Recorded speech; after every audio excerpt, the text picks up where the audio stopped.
ഇല്ലെന്ന് നീ തന്നെ പറഞ്ഞ സ്ഥിതിക്ക് നിന്റെ പ്രശ്നം ക്യാഷ് ആയിരിക്കും. എത്രയാ വേണ്ടത്? മുക്ത, ഈ അവസ്ഥയിൽ നിന്നെ സഹായിച്ചില്ലെങ്കിൽ നമ്മള് ഫ്രണ്ട്സ് ആണെന്ന് പറയുന്നതിൽ എന്താ അർത്ഥം? എത്രയാ വേണ്ടത് പറഞ്ഞു? 1 lakh? അയ്യോ, അത്രയൊന്നും വേണ്ട. 50,000? ഒരു 15,000 രൂപ ഉണ്ടെങ്കിൽ തൽക്കാലം എനിക്കൊന്ന് പിടിച്ചു നിൽക്കാൻ പറ്റും.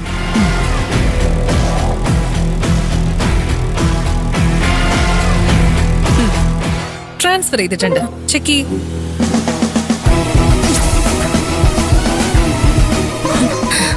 താങ്ക്സ് മുക്ത. താങ്ക്സോ? എന്തിന്? ഫ്രണ്ട്സ് തമ്മിൽ താങ്ക്സ് പറയാൻ പാടില്ല. മീര,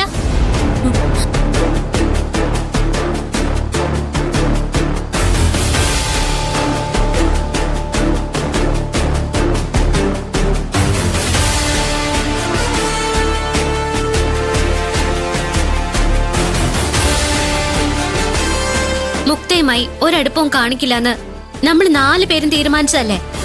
നീ അത് ഇത്ര പെട്ടെന്ന് മറക്കുന്ന ഞാൻ കരുതിയില്ല. ഞാൻ അടുപ്പം കാണിച്ചതല്ല. പിന്നെ അത് മുക്തയ്ക്ക് നല്ല തലവേദന ഉണ്ടെന്ന് പറഞ്ഞു. വിക്സ് ഉണ്ടോന്ന് ചോദിച്ചതാ. അവളൊരു തലവേദനയാവാതെ സൂക്ഷിച്ചോ. വാ, പോയി കഴിക്കാം.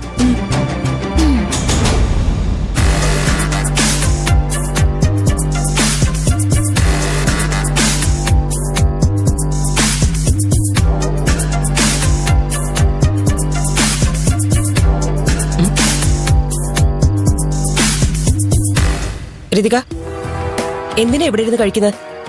ക്യാൻറ്റീനിൽ ടേബിൾ കാലിയുണ്ടല്ലോ, അവിടെ പോയിരുന്ന് കഴിക്ക. എനിക്ക് ഇവിടെ ഇരുന്ന് കഴിക്കാനാ ഇഷ്ടം. ഇവിടെ ഇരുന്നോളാം. ഇവിടെ ഇരുന്ന് കഴിക്കാൻ പറ്റില്ല. ഓരോന്നിനും ഓരോ സ്ഥലം തീരുമാനിച്ചിട്ടുണ്ട്. കഴിക്കാനുള്ള സ്ഥലം ക്യാൻറ്റീനാ. ഇവിടെ ഇരുന്ന് കഴിച്ചാ എന്തോ കുഴപ്പം? ദഹിക്കില്ലേ? ഭൂമിക മാഡം എന്നോടാ ചോദിക്കാം. ആ തള്ളയ്ക്ക് വാടക കിട്ടിയാ പോരെ? ഞാനത് കൃത്യമായിട്ട് കൊടുക്കുന്നുണ്ടല്ലോ. ക്യാൻറ്റീനിലെ ചപ്പാത്തിക്കും കിഴങ്ങേറിക്കും മാസം വാങ്ങുന്നത് കഴുത്തിറക്കുന്ന കാശാ.